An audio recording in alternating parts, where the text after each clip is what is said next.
एकजना मानिस मरेपछि स्वर्ग पुगे, तर त्यहाँ उसले भगवान होइन आफ्नै जीवनको सत्य भेट्यो र त्यो सत्यले उसलाई रुवायो।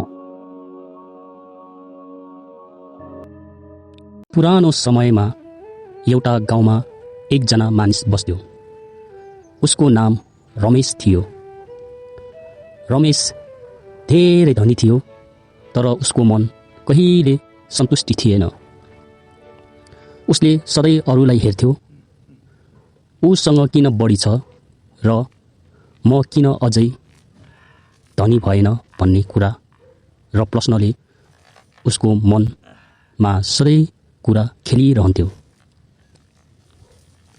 उसले कहिले दान पुण्य गर्नुपर्छ भन्ने कुरालाई कहिले स्वीकार गरेन। उसको एउटै लक्ष्य थियो कि अझै पैसा कसरी कमाऊ भन्ने उसको सोच हुन्थ्यो। एक दिन गाउँमा एक वृद्ध भिक्षु आए।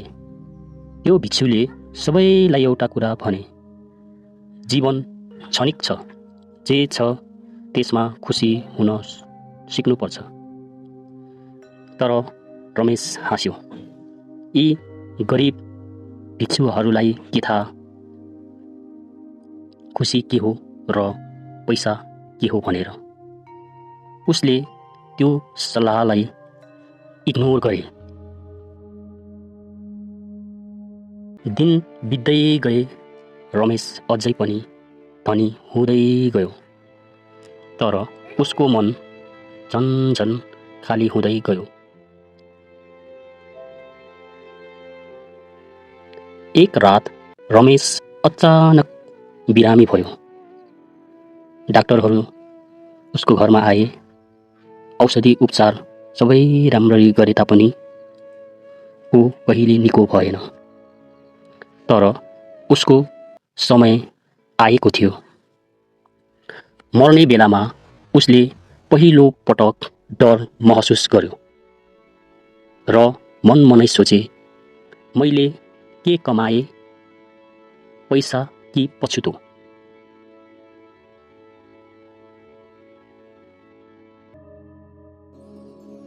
मरेपछि उसले आफूलाई एउटा उज्यालो ठाउँमा भेट्यो र त्यहाँबाट एक आवाज आयो, रमेश, तिमीलाई स्वागत छ। त्यो आवाजमा एक मिठास र शान्त थियो। रमेशले सोध्यो, तपाईँ को हो? र त्यही आवाजबाट, म तिम्रो कर्मको प्रतिबिम्ब हुँ भन्ने उत्तर आयो। अचानक उसको अगाडि एउटा दर्पण देख्यो। जब उसले एक भोकै मानिसलाई इग्नोर गर्यो, जब उसले आफ्नो परिवारलाई समय दिएन, जब उसले पैसा नै सबै थोक हो, मनी इज एभ्रिथिङ भन्ने सोच बनाएको थियो र त्यो देखेर रमेश एकदमै रोयो र पछुतो माने, मैले किन यस्तो गरेँ भन्ने उसलाई गल्तीको महसुस भयो।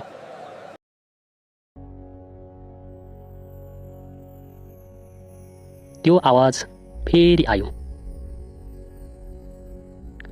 तिमीले जीवन पायौ, तर तिमीले त्यसलाई बुझेनौ। धन होइन, दया, माया, सद्भावले जीवन बदलन्छ। समय होइन, सचेतनामा महत्त्वपूर्ण छ। रमेशले हात जोड्यो, मलाई अर्को मौका दिनुहोस्।